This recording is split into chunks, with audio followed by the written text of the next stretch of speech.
problem of visas. Yes, this is one very, very big problem in China. Let me tell you something.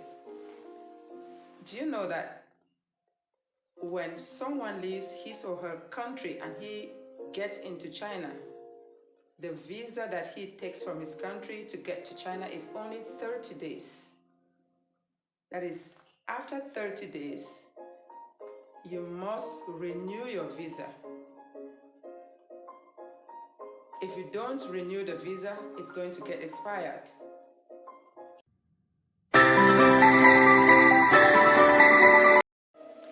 Hello everyone, and welcome back to Amazing Grace Mindset Transformation Platform. I am so excited to be with you today. Today, we are going to discuss the problems or the challenges faced by foreigners living in China. I guess you won't afford to miss this topic because it's so interesting. Yeah, to begin, I would like to let you know that China is not an English-speaking country, neither is it a French-speaking country. In China, the people speak Chinese.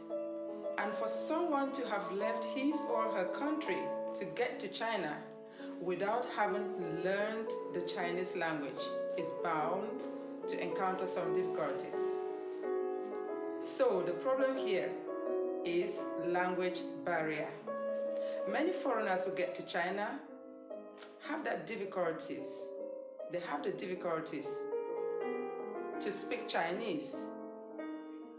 And we know that when you live somewhere, you must be able to get some basic communication with the people or with the natives of that country. And here, it is difficult to buy something, to take a taxi, to go anywhere because language is a problem. The fact that people can neither read nor read is a very big problem. But I must tell you that Chinese people are very good people. They are so helpful when it comes to this. Because if you happen to live in China and you are traveling and going somewhere and you don't know the language, if you happen to meet a Chinese person, one who can speak a little bit of English and he knows your problem, he would make sure that he helps you to get to your destination safely. If you are buying a ticket and you happen to find someone there, he will do every possible means to see that you buy your ticket. So he is going to assist you. If it's by taking a taxi, he will assist you and make sure you get to your destination safely. In spite of the fact that foreigners can neither read nor write Chinese, nor speak Chinese, they can still work and receive their salaries. And Chinese people will not cheat them. So I applaud them for this. They are good at this. So it is a challenge because people cannot speak, but they can still live peacefully as long as you are a peaceful person. The second problem that foreigners really face in China is the problem of visas. Yes, this is one very big problem in China. Let me tell you something. Do you know that when someone leaves his or her country and he gets into China, the visa that he takes from his country to get to China is only 30 days. That is, after 30 days, you must renew your visa. If you don't renew the visa, it's going to get expired. And before we continue with this visa issue, I would like to let you know that there are different kinds of visas. We have the resident permit, we have the tourist visa, we have student visa, we have business visa, and many other types.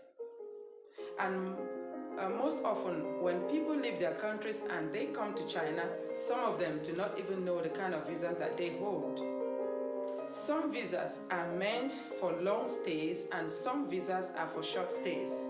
Visas like the tourist visas, like business visas, some of them are meant to stay just for a short while. But people have different motives for coming to China. And when people get into China, sometimes they decide to extend their stay. Maybe they intended the visa was meant for somebody to leave only within 30 days. But while getting to China, many people decide to change the reason why they came to China, and now they need to extend their visas. This is where the problem lies. Visas like resident permits, those are visas, for example, for people who are going to live for a longer time, like teachers, like some business people, like student visas. These people can live for a very long time. They are visas because the visas are either issued by a company or by the institution that is employing you. Those are employment visas. For example, if a teacher is coming to work in China, let's consider that he must have already found a job while in his country, and then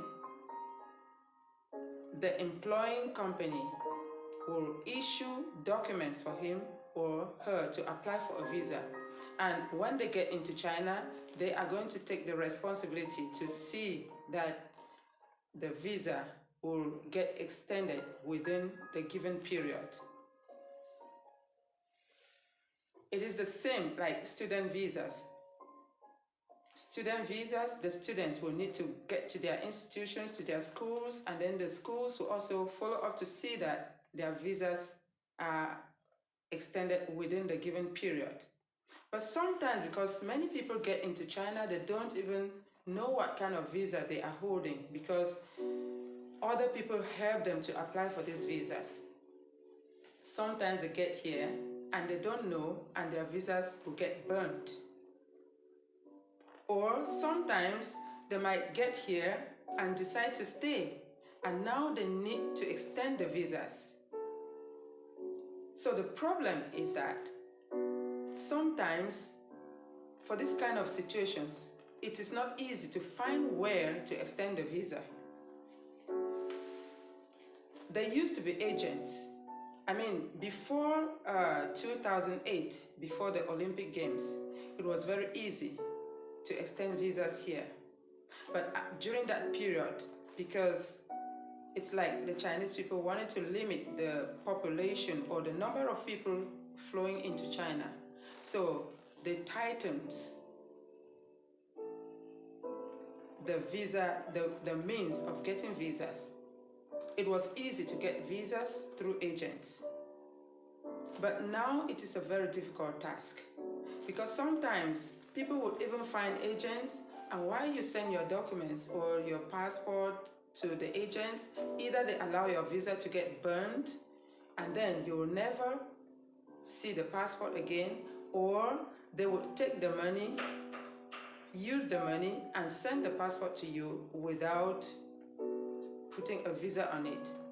And the amount of money we are talking here is not a small amount of money. People have lived here, they've worked, and then they use all their money just in making visas, and sometimes they don't even get the visas. Another problem relating only to visas, if someone is working here, for example, and then you happen to leave your company and then you get to another place and that school is not licensed to employ foreign teachers, then you are bound to have visa problems because it won't be easy for you to extend your visa. So visa issues are very difficult problems here in China. And then another problem is the problem of employment. This is also a big problem here. Now we can see jobs being advertised. Yes. Mostly, we know that most people who work in China, most of them are teachers or business people, because we don't find, like in other countries where you can find jobs like babysitting, like maybe taking care of old people, or like taking care of disabled people. Those kind of jobs are not really available in China. The jobs that most people do are teaching jobs or business, or some few people are doctors and so on. Getting these jobs, it's not an easy task, especially for Black people. Now, when you apply for a job, sometimes you are openly told that these jobs are not for Black people. They want white-skinned people. So, getting a job here is a problem, but the jobs are really available. And then you would see white people earning very high salaries, and then the Blacks will earn sometimes very little salary, but they work the same, or the Blacks even work harder than the whites. So, moving to the next problem, we know that getting to every country, we are going to meet different food types. So, most foreigners who come to China encounter this problem of food. Most often, the kind of food that they had in their countries are not available here. So, what we eat most often is rice, vegetables, pork, and so on daily basis. Now, with the coming of these Android phones, we now have some apps like WeChat and other apps, shopping apps online, where sometimes it is easy to maybe order some kind of things that we eat in our own places if they are available. We can hardly find restaurants, foreign restaurants, except in cities like Shanghai, Beijing, Guangzhou, in those very big cities. Apart from that, it is not easy to find foreign restaurants. But China is a very, very big country. So you can imagine that restaurants could only be found in these few cities. So foreigners are bound to eat mostly Chinese food. And then other problems that we find here are problems of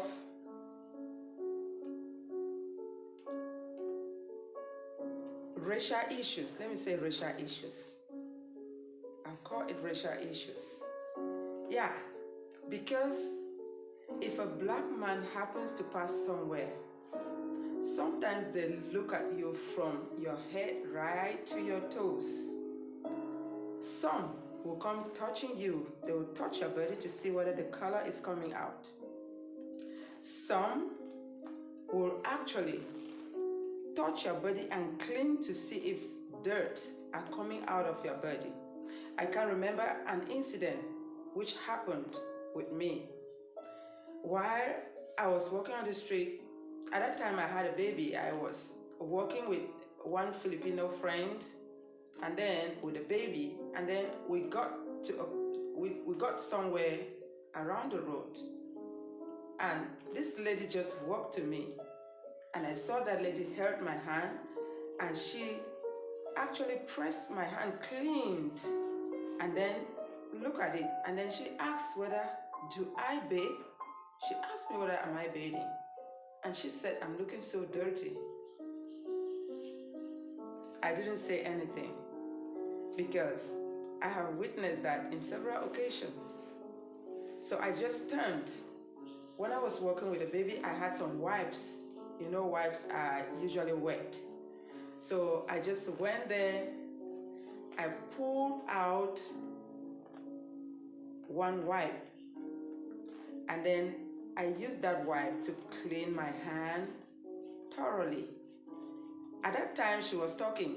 In fact, a crowd has gathered around because sometimes they always like to crowd to listen to what the people are saying, either to hear whether the foreigner can be able to respond in Chinese or to listen what their Chinese brothers and sisters are saying.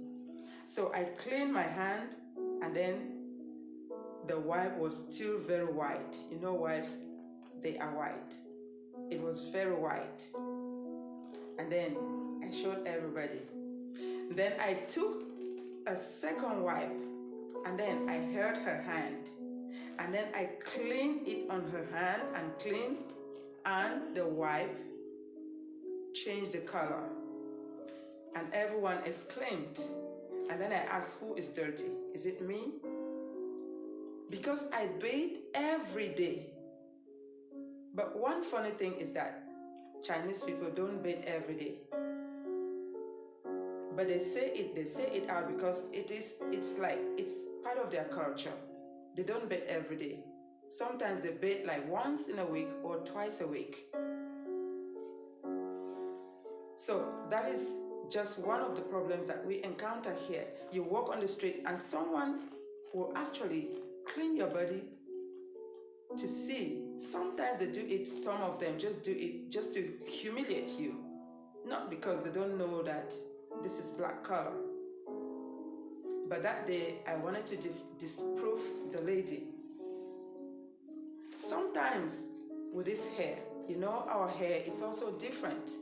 Girls are also going through a lot. They will keep asking you, is this your hair or is this fake? If you put on fake hair, now they ask you, is this fake hair? Because you know, here in China, they hardly change their hairstyles. But it is our custom that we change our hairstyles quite often. So when we change these hairstyles, they will keep asking questions. Is this your hair? Is this real or is it fake? And sometimes even when you tell them the truth, they don't believe. Sometimes they don't know whether, you don't know whether they actually believe what you tell them or not, because they keep asking. Even you tell them today, tomorrow they'll see you and they'll still ask the same questions. Another problem is that around, we don't have, girls actually don't have hair salons around for black girls to have your hair braided or to have it treated and so on. Like in our own places where we have hair salons where you can go to make your hair or to make your hair look good. So it is very difficult here. Those places are only found, few of them are found in Shanghai, Beijing, Guangzhou, these big cities. So if you are not living there, it is a problem, and they are so expensive. So with this, most girls have also adapted to do their hair alone. Like what you see on my hair. What you're seeing on my head now, I actually did it myself. So these are the challenges that we face. But with these challenges, I think they make us stronger because when you go through difficulties, you try to find a way to get out of that difficulty. When I was back in Cameroon, I never knew that I could braid my hair by myself. I braid my hair and I do rasta. I can do whatever style I want on my hair. But all that I just learned here. I have a son and I have a husband. I actually give them a haircut and it's quite beautiful. The first time I heard a machine to shave the hair, my hand was shaking. I was even scared. And my husband told me, hold the machine well, because he used to do it by himself. But gradually I learned and now I can do it perfectly well. So as things get tougher, they also make people to be tougher. Or they help people to learn.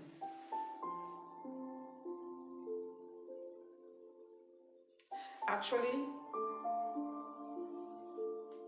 some of them can learn how to cut their hair, but it is braiding which is a bit difficult for them, because I have taken my son to a hairdressing, to a barber shop here, and they gave him a haircut.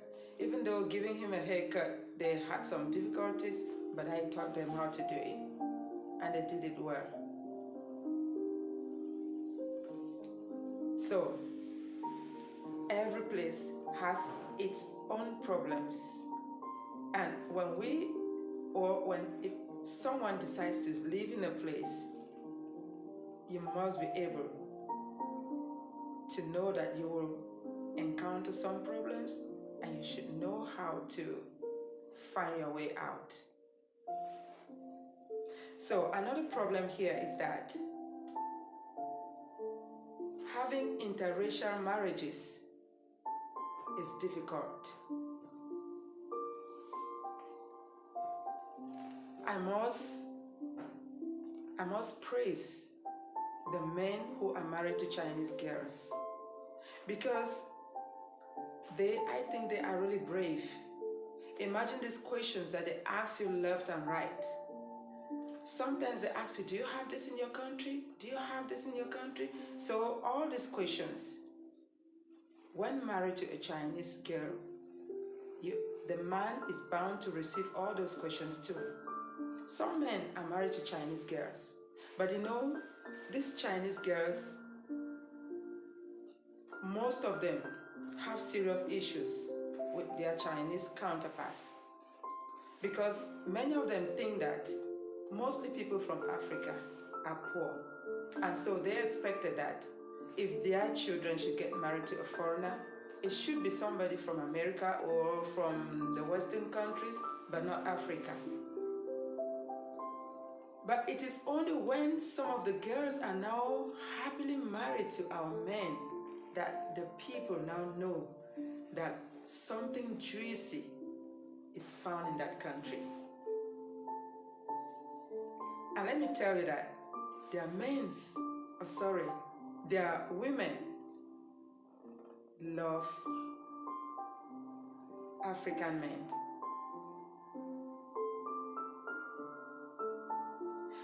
But what I've hardly seen here are our girls getting married to Chinese people. These are rare cases. Some of them might have done so, but in very rare occasions. And you know that case will be a very difficult case, because there will be questions and questions and questions and answers.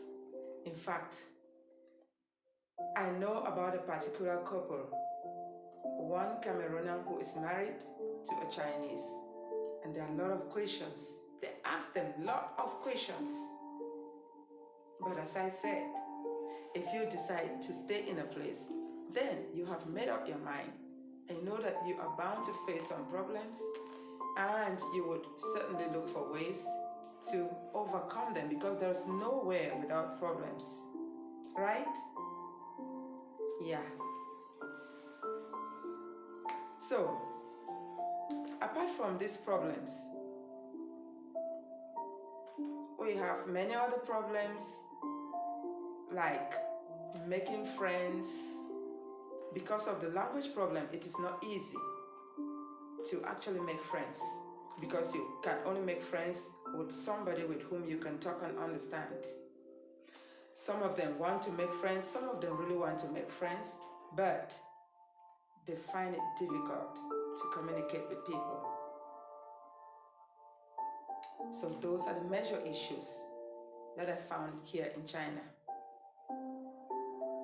So, but today, with the coming of these smartphones, as I said, a lot of people have downloaded apps which can be used for translation.